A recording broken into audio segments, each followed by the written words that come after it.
Thank you to everyone at Battle of Homestead Foundation for setting up this opportunity. I'm so glad to have the chance to talk with you. Before everyone is all the way settled in and muted ourselves and everything, I want to ask you something.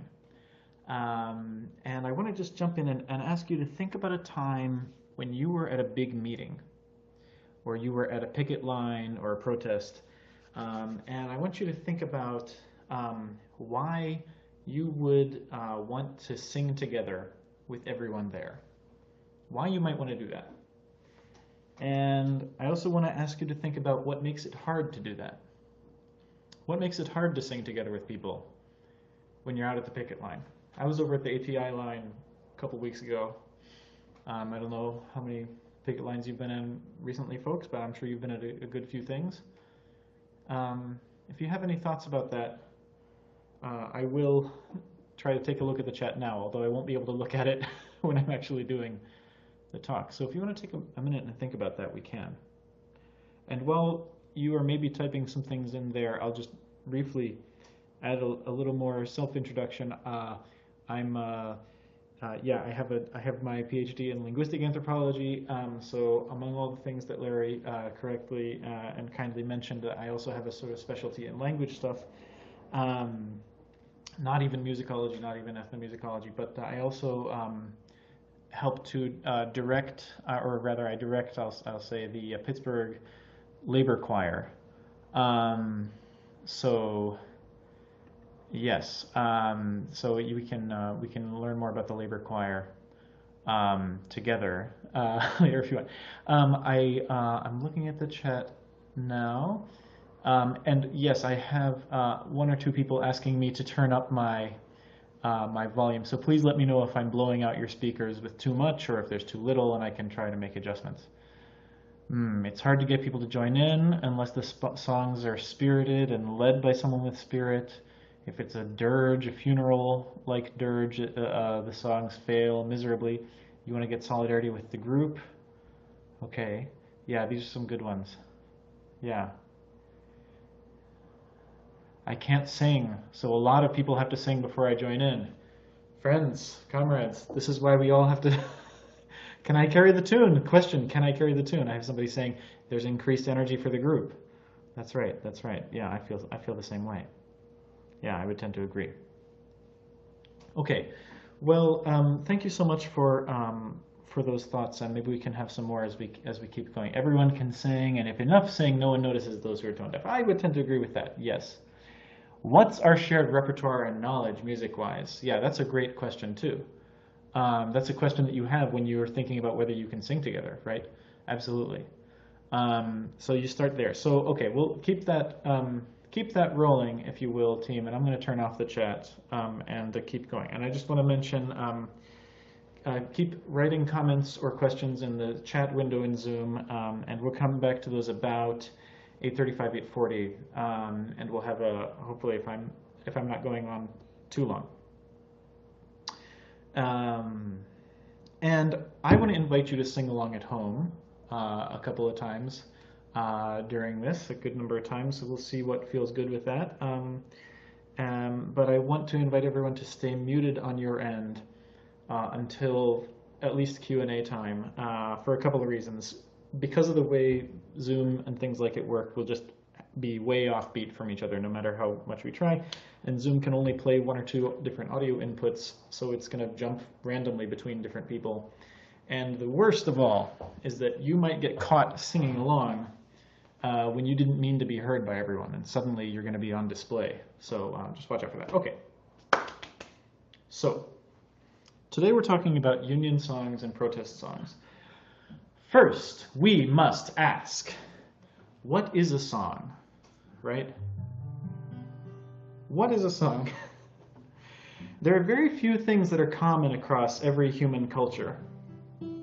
Singing is very close to that, very close to universal, right? It's been there in most human societies for as long as we can tell. It's probably as old as language. We know that language is about 100,000 years old, maybe a lot older. And you know that languages rely on rhythm a lot, and that's true of sign languages as well as spoken languages. And spoken languages tend to use pitch as well, pitch and rhythm. Oh, now we got some ingredients of music, don't we? Pitch as well. And you might be thinking, well, English isn't a tonal language, Chinese is a tonal language. Ah, but it includes English. It includes English? It includes English. You see, the pitch is meaningful in most spoken languages, just at a different scale sometimes. So music is a way of expressing meaning.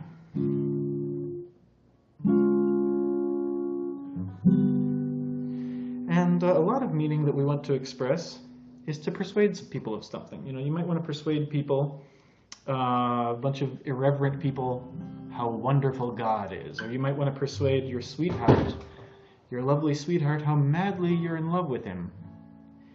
And you might want to persuade people that the king is gracious and the king is noble. And you might want to persuade people that you live in the land of the free and the home of something else. Right? You might persuade people that Winston tastes good like a cigarette should. And so songs are also supremely useful for popular movements, right? Not just for something in the interest of the ruling class. The labor movements, revolutionary movements, social movements of all kinds, right? Because they're a way of expressing meaning. So songs are useful in their own distinct ways. As Pete Seeger said, songs can do what speeches cannot do. And it's also been said that a good song is worth 100 speeches or 1,000 speeches. So what is the song doing? What are the functions of the song? Well, our good friend, R. Serge Denisov, who has this text, Sing a Song of Social Significance, and a few other analyses, Denisov says that, first of all, the function depends on the context. If you're singing one song at the picket line, that's different than singing it in your hotel room at the end of a conference or something like this, right? But so Denisov identifies 6 major functions of sort of political songs. One is to get outside support. You need donations. You need people to believe in your cause. 2 is to reinforce values within the group and make sure that everybody believes the same things. 3 is an slightly different version of that. It's cohesion, morale, getting people to feel loyalty to each other, feel connected, as we had that mentioned before. 4 is to actually recruit more people into the movement. 5 for Denisov is to call for or invoke or imagine very specific solutions. And 6, the final one for Denisov, is to point to a problem, to describe a problem, but not necessarily identifying particular solutions. So we believe that there is, we're talking about all the evils that have happened over here, but it's mostly just describing what the problem is. Okay, so songs have this way of creating a commonality of experience by people literally doing something together, right? You're literally taking collective action when we're singing together, although that's not necessarily universal. In a lot of societies, you'll just have kind of one person singing, and that's, we don't really do a lot of harmonies. But they create to, or they at least refer to, common experience, usually. And if you want to play a little game, I don't recommend this as a drinking game because of how much you drink. But if you want to play a little game, you can watch for how many times in lyrics this evening you're going to hear we and us and our and other references to the first person plural, right? So anyway, so this has always been true, right? That songs are powerful for political purposes. And so that means that the historical record of protest songs is mostly just where do we have a record of songs at all? In most places, music has been a community effort. It remains a community effort in many parts of the world, right? And so there's music that's made up, shared, never written down. So there are a vast number of composers of wonderful songs that we've lost to history that we'll never know, right? And also wonderful songs and other compositions that might not be something you'd want to call a song exactly, that have existed and will never be recorded.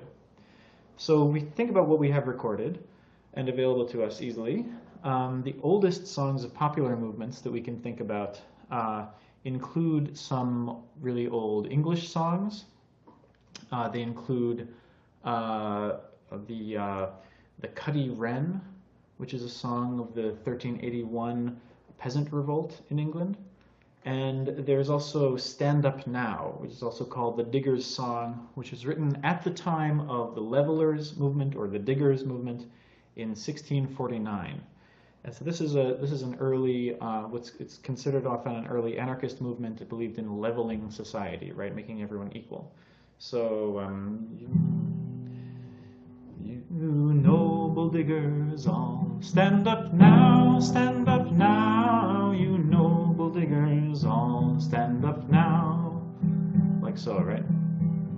The wasteland to reclaim, seeing cavaliers by name, your digging does disdain, and persons all defame. Stand up now, diggers all. Right, so there's quite a lot of verses. There's maybe 14 verses or more to this song, but the cavaliers are the horse-mounted soldiers who are essentially the cops, right? So, okay. We get a little bit closer to the present. We have a lot of Union songs that come to us from the Union Army as well. I know I'm jumping a couple hundred years here, but that's right. We're talking about soldiers' songs from the United States Civil War. One song with roots in that period, hold the fort, for we are coming, Union workers, be strong, side by side, we'll battle onward, victory will come. So this one is Hold the Fort. It's a song of the British Transport Workers Union now. But it starts with a reference to like a sort of famous saying by General Sherman during the campaign to Atlanta, hold the fort, or hold steady, or something. He didn't even literally say hold the fort, but you know. We meet today in freedom's cause and raise our voices high. We'll join our hands in union strong to battle or to die. Hold the fort, for we are Union workers, be strong. Side by side, battle onward, victory will come. So there's 3 more classic verses to that too, but it's another one of these songs from the Civil War period. Remembers a pre-war martyr for the abolitionist cause. And this song is one that comes out of the black sacred music tradition called the Ring Shout, which is directly related to ceremonies from Igbo and Yoruba and other societies in West Africa. So soldiers combined that way of singing and this Christian song, Say Brother Will You Meet Me? And it goes like this. John Brown's body lies a mouldering in the grave. John Brown's body lies a mouldering in the grave. John Brown's body lies a mouldering in the grave, but his soul is marching on. Glory, glory, glory, glory, hallelujah. Glory, glory, hallelujah. Glory, glory, hallelujah, his soul is marching on. And those Union soldiers didn't hold back. They have a verse in there that goes, they will hang Jeff Davis from a sour apple tree. They will hang Jeff Davis from a sour apple tree. They will hang Jeff Davis from a sour apple tree as they march along. And so on and so forth, right? So that's a big, successful Union Army song. And then, as we go further down in time, is well remembered, and 54 years later, in 1915, it became Solidarity Forever, Solidarity Forever, Solidarity Forever, for the Union makes us strong. Is there, no, when the unions When the union's inspiration through the workers' blood shall run, there can be no power greater anywhere beneath the sun. Yet what force on earth is weaker than the feeble strength of one? For the union makes us strong. Solidarity, you know it. Solidarity forever. Solidarity forever. Solidarity forever, for the union makes us strong. So you may have noticed something about these songs. They're not too complex, right? That's because they're meant for everyone to be able to sing together. And so as our buddy Serge Denisov says, a song of persuasion needs to be two things. It needs to be socially relevant, and it needs to be accessible enough for everyone to sing it, so you can learn it on the spot, or it's a tune you already know. There's not too many words. Not too many words is something where Solidarity Forever gets a little bit of a hazy grade there. It gets a little bit. I think it would get maybe a B or a C on too many words. There's a lot of words there, but you know, it has to be accessible, and that brings us to a key distinction that I would like you to remember going forward as well, which is the distinction between these two poles. We have this pole between performance by a soloist and participation with everyone, right? And we can call it performance versus participation if you like, or solo versus shared if you like. But the solo performance is going to be the more virtuosic, the more complex song, way more lyrics, way more words, very long, right? Nothing ever repeats, and the melody might be very, very difficult too.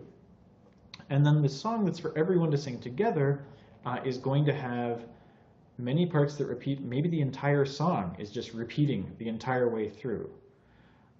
So it might be repeating the entire way, all the same song, same few words, and everybody just picks it up as you go along, and you spend 10 minutes doing the same very simple song over and over again, and you get deeper into it. But it's more and more accessible and more obvious for everyone. I'll show you another one. This is another one from the Black tradition, from the Black church tradition specifically. And this one you can just do, and you can loop this for a very long time, and people will come up with harmonies, and they'll come up with a harmony at home, or they're not at home, on their own, and you'll combine it all together, and just get really moved by it, get deep into it. And it goes, we are soldiers in the army, we've got to fight, although we have to cry, we have to hold up that freedom banner, we have to hold it up till we die. You can do the Union banner too if you want, or the blood-stained banner, which is the original church setting, and you just loop it like that. We are soldiers in the army, we have to fight, although we have to cry, we've got to hold up that blood-stained banner, we've got to hold it up till we die. And if you think this is just very simple, that it's not anything interesting or difficult, well, the difficulty is, the interesting part is that everybody gets to participate, gets to come up with their own harmony, right? And gets to get deeper into it in a way that you can't really get very deep into something where you're just running across all the lyrics as fast as you can, right? So, so there's some great complexity to that too. So each of these styles, the performance, solo performance pole and the shared participation pole, each have their strengths. Solo performance, you can get a really complicated message out there. You can have an amazing virtuosic performance by a real professional. You can get very detailed messaging, tell the whole history of a certain struggle, right? Participation, everybody's doing it together. It's much louder. Everybody gets to feel that they did something. So that's a vast difference. Each has its separate strengths and each has its uses. And even if you're leading a song workshop, or if you're out there singing at the picket line, you probably want to vary between these because you want to give everyone a rest for their voices. So you don't want everything to be mass participation, right? On the other hand, you don't want it all to be a soloist because you want people to feel like they're part of it. So Solidarity Forever. Solidarity Forever we were just doing a moment ago. That one is a song originally of the Industrial Workers of the World, the Wobblies, right? The IWW. And it's composed by, the text was by Ralph Chaplin, 1915. And in this period by the Wobblies, they have there's so many wobbly songs in this early 20th century union movements, and so many of them took from the second great origin of contemporary union songs. So after Union Army songs, the next really big one is take stuff from churches, right? From church music, which has the same goals, right? You want everyone in your congregation to sing along. You want them to learn it very fast. You want them to feel like they're part of it.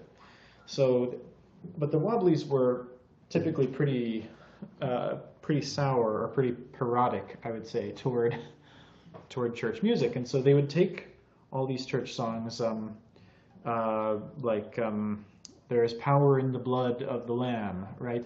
And they would take that and make a union version of it. There is power in a band of working folk when we stand hand in hand. Yes, that's a power that must rule in every land. One industrial union grand. Right, and then it's all these sarcastic lyrics, right? Yeah. If you want,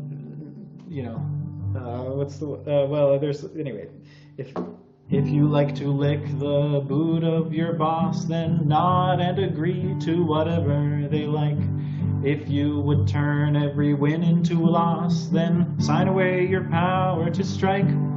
But there is power in a band of working folk when we stand hand in hand. That's a power that must rule in every land. One industrial union grand. Like so, right? So there are so many great songs from that period that are written by Joe Hill, is one of the great songwriters of this period. He was a labor organizer, Swedish-American labor organizer. And there are also so many other ones that we have now that are international in this period. They're descended from the anti-fascist and socialist movements around the same time period, 1910s to 1930s, and the union movement at that time as well. And many of them circulated all around the world and back again. So we have one that started out in the Russian Civil War in 1918, 1919, called Red Army, Black Baron, I believe. This Red Army is the Strongest is an alternative title. It's been around all kinds of different places. In Austria, it became the Workers of Vienna, Arbeiter von Wien. And we learned it here in Pittsburgh via a Norwegian version, Via de Mange. And it's a great song. And we made English lyrics to it, borrowing some stuff from the 30s and some stuff that we wrote based on the Norwegian version. Banker and boss hate the workers who stand shoulder to shoulder in every land. Though in the conflict our martyrs may fall, labor united shall conquer all behind our flaming crimson banner. Brighter still our hearts do burn. We light the way to a brighter future for all the world when comes our turn. So yes, and then Norwegian, Vi de mange som bygger ein I tid, næven sovnit, sov hammaren har vi, etc. And there's another one from a similar period, the Warszawianka, the Warsaw song, made its way through some of the same routes, through different parts of Germany, through different parts of the English-speaking world.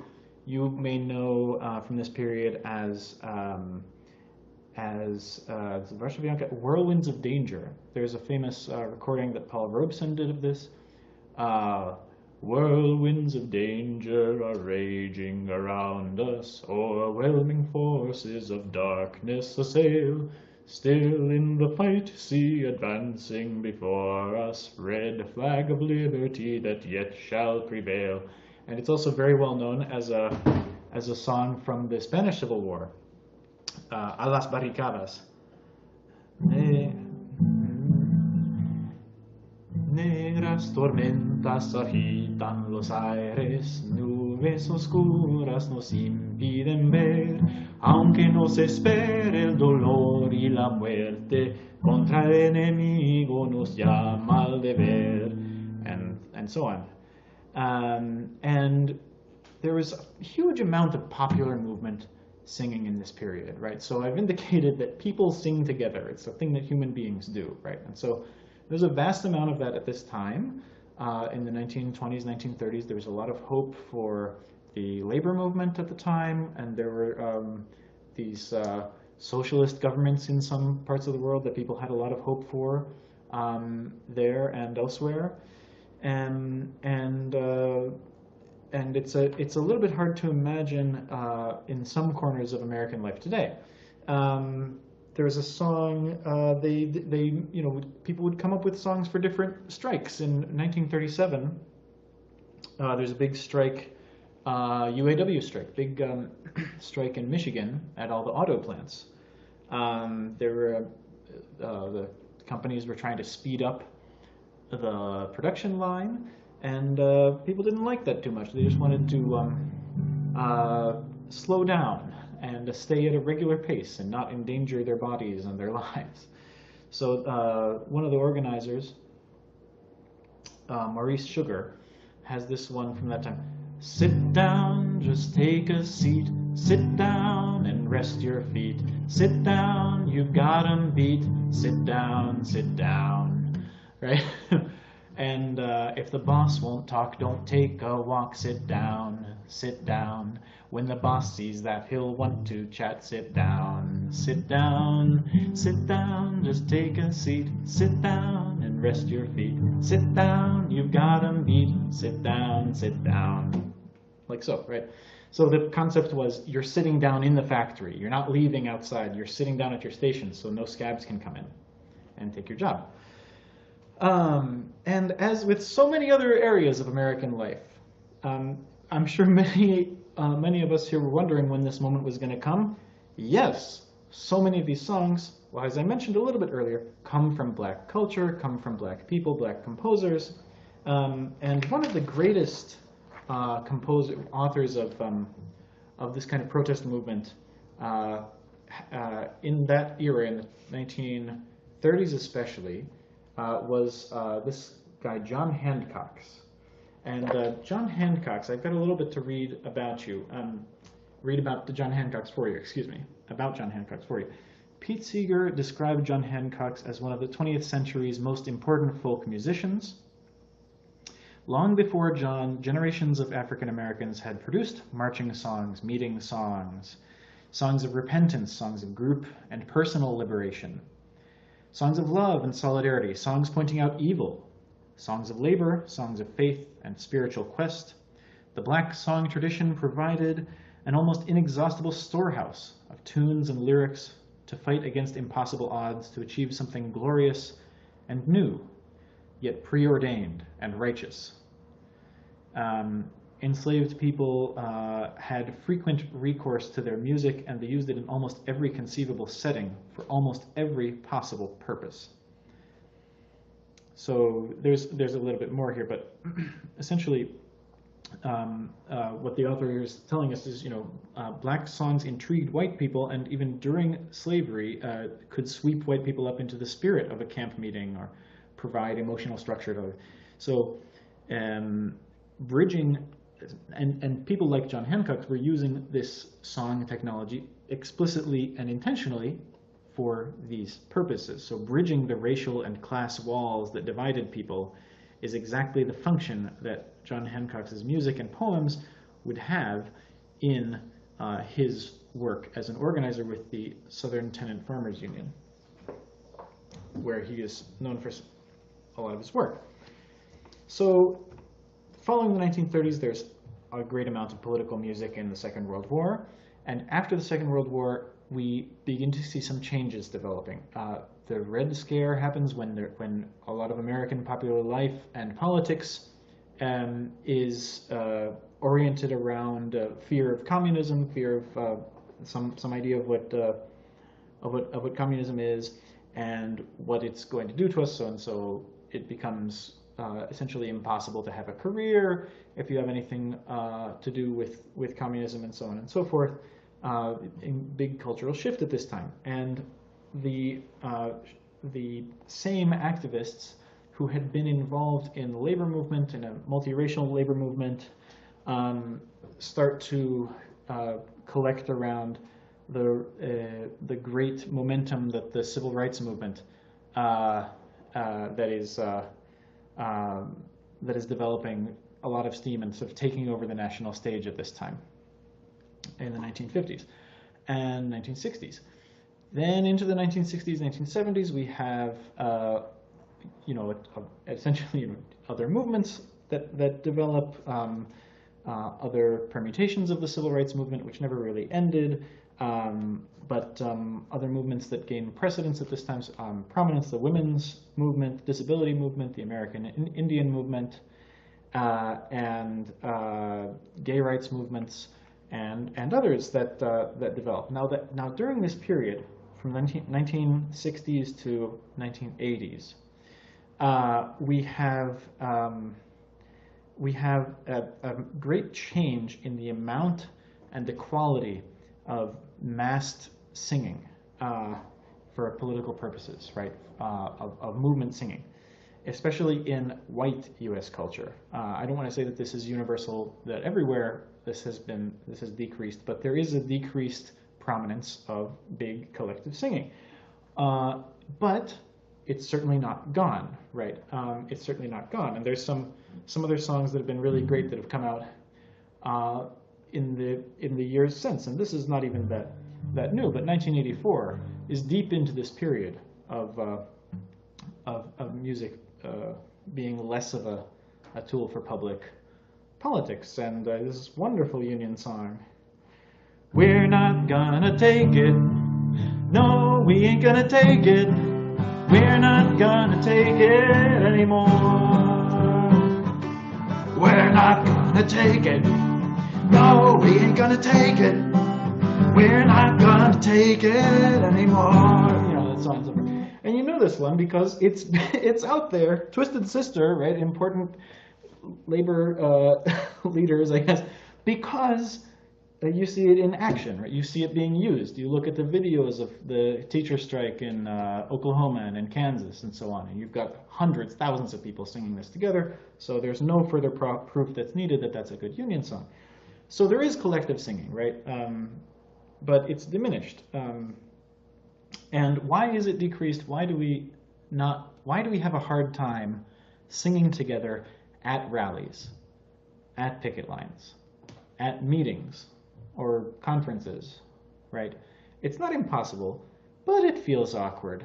And it's not the way that it used to be. I mean, you look at these program of a Wobbly meeting in Seattle from 1912 or so, I believe. And it starts with a song and it ends with a song. And they're two different songs. Hold the Fort is on there, and the Red Flag is on there. So those are... There's been a change since then, and we can imagine several reasons for this, and I'm sure you have some in mind. Suburbanization, right? You have for these white people, including white people with some kind of stable union work, a lot of them move to the suburbs. Industry moves to the suburbs in the last few decades. Factories have moved to cheaper suburban land, and big office parks, right? And the atomization of society in general that accompanies not only suburbanization but neoliberal lifestyle, where Everyone works a lot more hours, and there are far fewer social institutions. How many of you have been to your local duckpin league recently, or even been bowling in the last week? Or I know there's some stellar members out there who go to their regular participants in their religious community, and they do their choir, and they go vote and all these things, but the rates of civic participation have been falling off, and the hours of work have been piling up since 1980 or thereabouts. And there's another two elements here that I wanted to mention, which are that that we have recorded music, right? Recording technology for really professionally done music is developed during this period from the 1950s into the 1980s, and before that certainly as well, right? It becomes more and more accessible to get a recording of someone doing music that's a lot better than you're going to do with you and your uncle and your cousin and your aunt sitting together in your living room.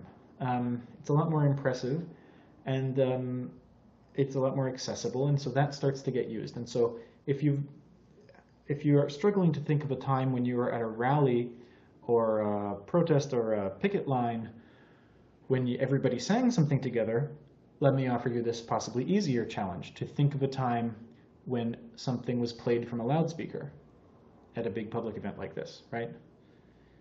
I can think of a lot more of that second type. So there are way more access to recorded stuff. And that is subtly connected with this other aspect of neoliberalism, of this economic period we're living in, where everything has to be professional. If you're not good enough to make money at it, you might as well not do it. Hobbies are totally unserious and rare, and for the most part, if you're not good enough to make money doing it, you should be ashamed, and you should not show anyone your quality of doing these kind of things. So through these various processes, many of us have been robbed of the opportunity to sing together, and to do other things together, to play sports badly together, to to have meetings or play games or various other things that we can do on an amateur basis together. The ability to do that has been taken from us in a lot of ways, right? So we can get it back by cutting down on work hours and increasing pay and so on and so forth, but we can also get it back by noticing that it's been robbed from us. That's probably one of the first steps as well, I would tend to think. And I believe we can get it back, and we can get it back together. And I have a vision, and I don't know if this is too realistic, but in 5 years, Pittsburgh is that city where people come and they say, at every protest, for some reason, everybody is always singing here. Everybody is, they sing a lot, they break out into song at picket lines, and they seem to know a lot of different songs, and they all seem to know a harmony too. Oh my God. So we can become like this.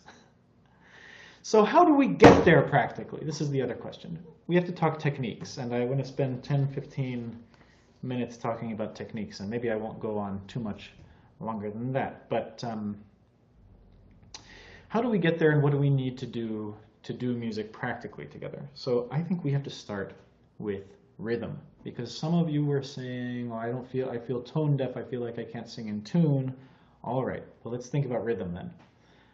Let's think about rhythm, and let's think about chants, because it's the same thing that goes on in songs. How many times have you been at a protest where you've heard no justice, no peace, no justice, no peace, no justice, no peace, no justice, no peace? Totally different rhythm every time. No consistency. So if I were to tap out a rhythm under that, no justice, no peace, no justice, no peace, no justice, no, it gets a little off from the underlying beat. It gets a little hard for that reason for people to follow. And a unified, consistent rhythm is an important technology that allows us all to do something together.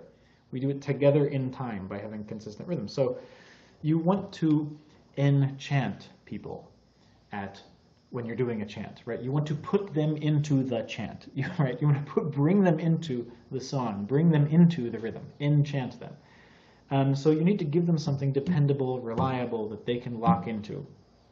So try to keep an unwavering beat. Now, how do you do that? How do you do that? I would recommend that you, if you're able to, and if you're a chant leader, or even if you're not a chant leader, see if there's a way you can move your body. And the more of your body you can move at once, the easier it'll be to stay consistent, because the more momentum you'll have. You can become a big metronome.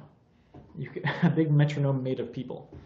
This is why dance is also part of this, subtly. Aha, yeah, dance sneaked into here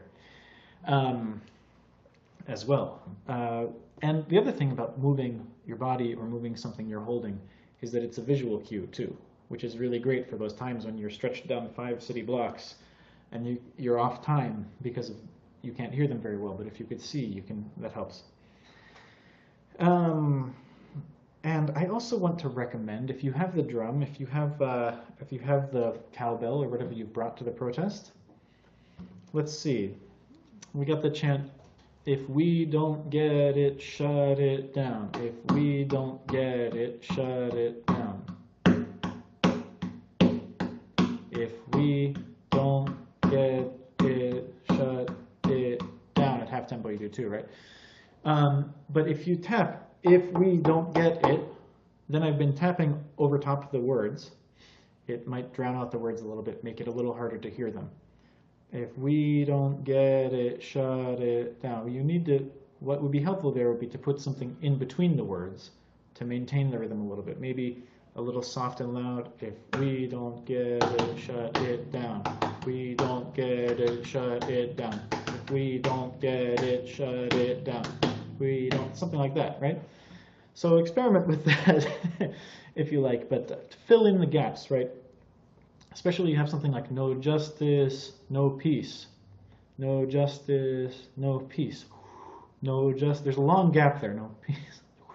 No justice, no peace. Woo, no, big gap where a big ghost fills in. But what I'm saying is it's hard to keep time during that big gap. So no justice, no peace.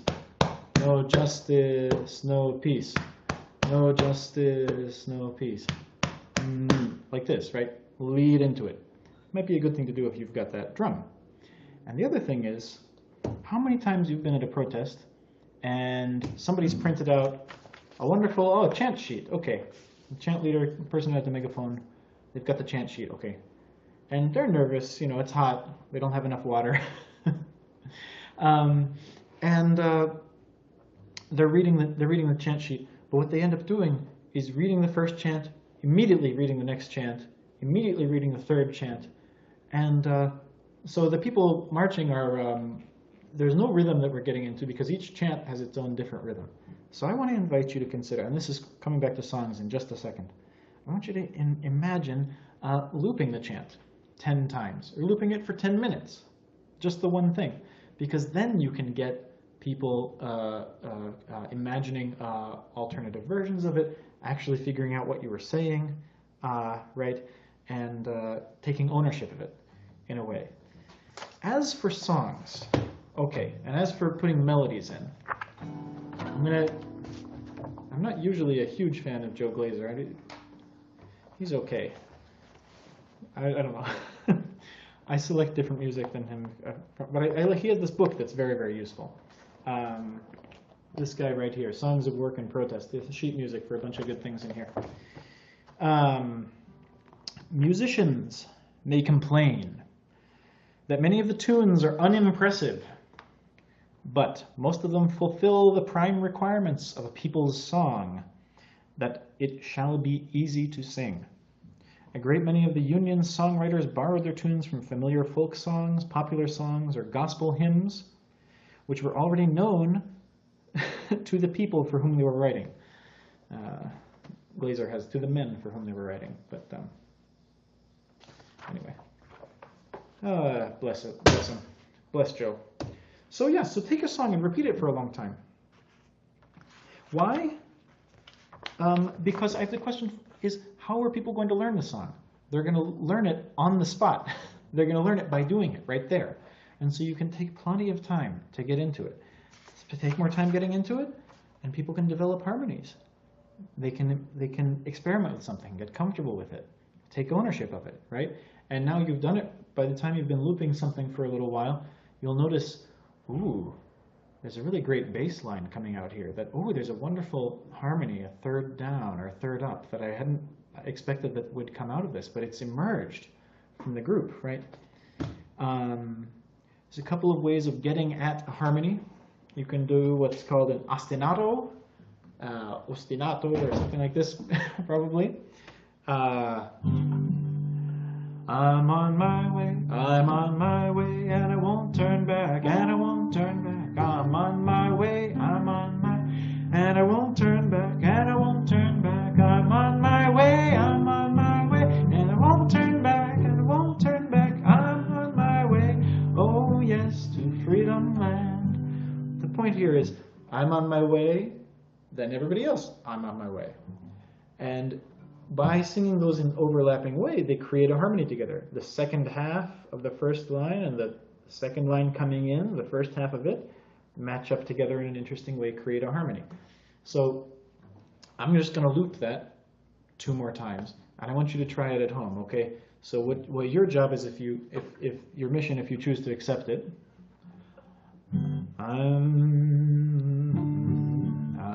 move it down a little more comfortable for some of us out there. I'm on my way, and I won't turn back, and I won't turn back. I'm on my way, and I won't turn back, and I won't turn back. I'm on my way,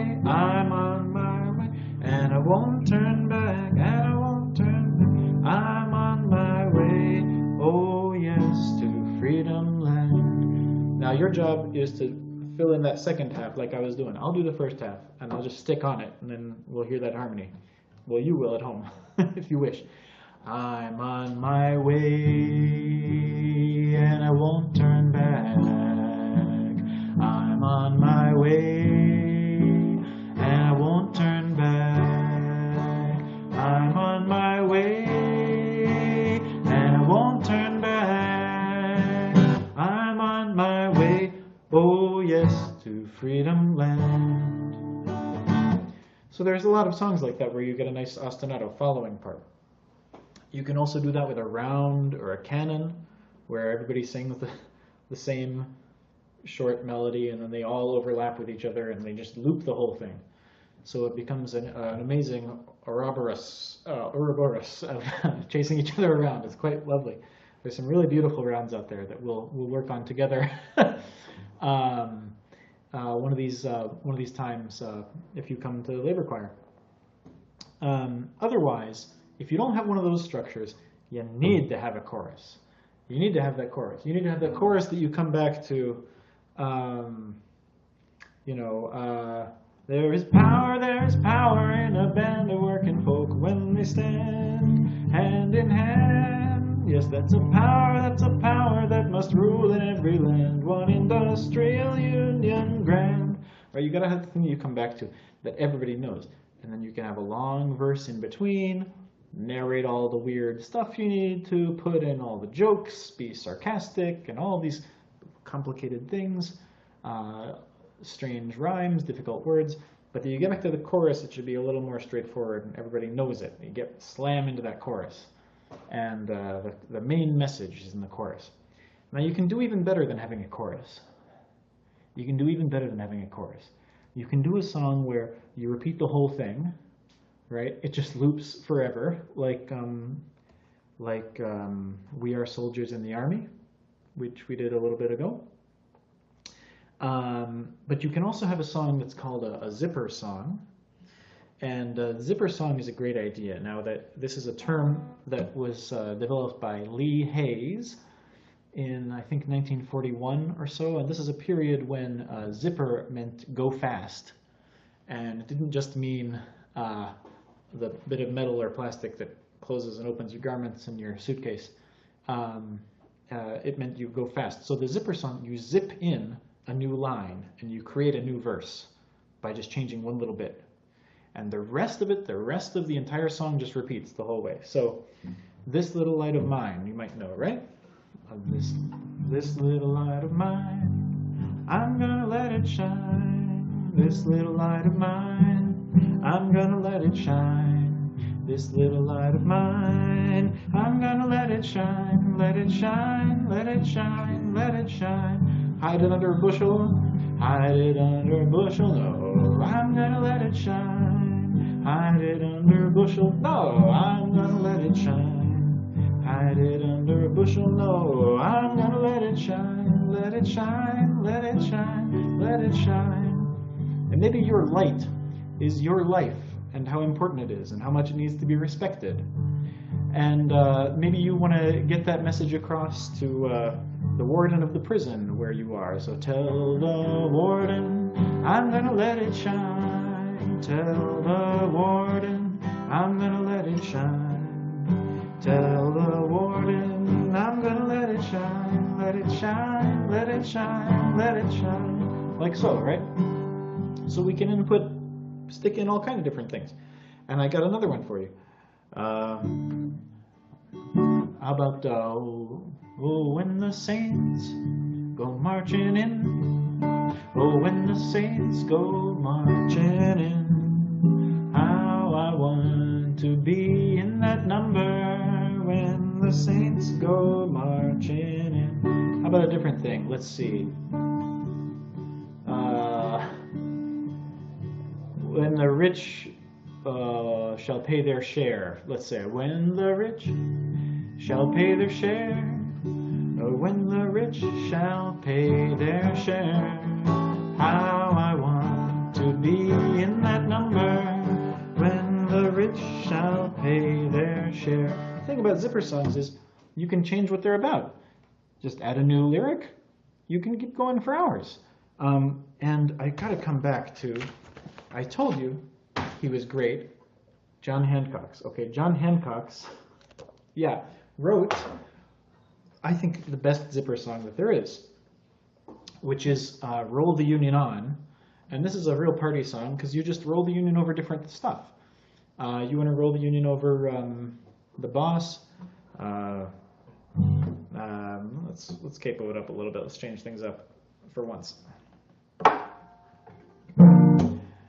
We're gonna roll, we're gonna roll, we're gonna roll the union on. We're gonna roll, we're gonna roll, we're gonna roll the union on. If the boss gets in the way, we're gonna roll it over him, we're gonna roll it over him, we're gonna roll it over him. If the boss gets in the way, we're gonna roll it over him, we're gonna roll the union on. And then you roll it on, and then you want to roll on something else? Absolutely. You want to roll over the fascists? Great. They deserve it. You want to roll over me and you if we get in the way? Great. That's perfect too. You want to roll it over the cops? You know, works on them too. A union can roll right past them or right over them. And you want to roll it over, I don't know. We can think of lots of these. I was sitting at a bar with some friends one time a couple of years ago, and we busted out Roll the Union On. And we started with the admin and the boss, then the cops, then the Donald. And this was during the period of time when Catalonia was getting close to grabbing independence, but they didn't quite do it. But so España, and then F, the fascists, and then G, I think we thought of something. We went all the way through the whole alphabet. We rolled the union over 26 things. Anyway, you can roll the union over a lot of stuff. So it's a genius zipper song. And I'm going to sort of start to wrap up now. I want to just say everybody is good enough at music to lead a song because other people will start joining in with you. Or maybe everyone is good enough at music to lead a song if everyone will be kind enough to join in with you. But I'll come in and help you out. I'll be there at your side. And I hope we all can decide to do similarly. When you're doing these songs, I want to encourage people to, be aware of the history and, look at old stuff, but make up new songs all the time too, and change words. The great labor folk singer Utah Phillips has these words to share for us. He put in the Big Red Songbook. We have the Little Red Songbook from the Wobblies, and then there's this Big Red Songbook, which is a compilation of all the different things that have been in the IWW Songbook over the years. And he wrote, I believe, an afterword for it, and he has this to say: everything in the song can be adapted again and again to suit a present need. And we can do this because the songs are ours. We can change and bend them to suit our needs. Look at Bread and Roses.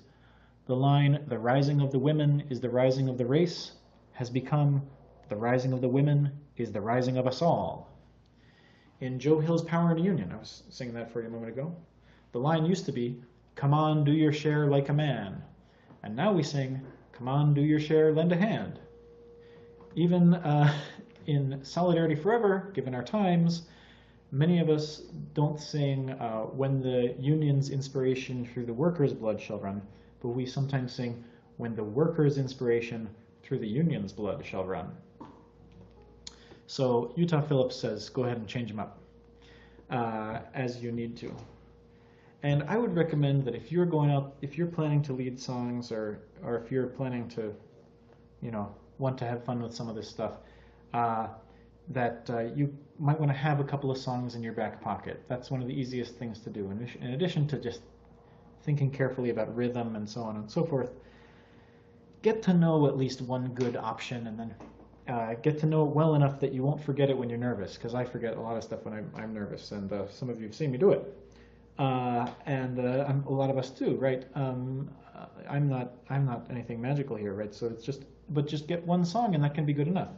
You want to get Roll the Union On? Absolutely, solid, right? Maybe you want to get two, maybe get a mournful one and a celebratory one. And that's great. And if you want to learn a third song, maybe you add, mournful, celebratory, maybe angry you want to do, or maybe sarcastic you want to do. Get a couple of different emotions that you can express in songs. So there's so many wonderful places to learn new songs, and I think I've had some whiff of what might have been passing in chat. I think people have been dropping some references in there, and I'll put one in just a moment as well. But you can write your own too, and people have always done that. So get out there and write your own songs. I'll tell you one that I wrote. It's just words, right? You don't have to come up with the tune, because there's so many tunes out there that are great. There's a popular show among people my age and younger, and has a lot of music written by Rebecca Sugar. Same last name as Maurice Sugar, our guy who wrote down "Sit Down, Take a Seat" in that. But I've reworked the text to be, all I want to do is organize with you, a giant union, a giant union. All I want to be is someone who gets to see one big union. All I want to do is organize with you, a giant union, a giant union. All I want to be is someone who gets to see one big union. Well, I think it'll be great, and I just can't wait to see the movement we build together. We can have our own say and get higher pay, because we are a giant union. We need more than friends hanging out together. We need solidarity forever. All I want to do is organize with you, a giant union, a giant union. All I want to be is someone who gets to see one big union. Like so, right?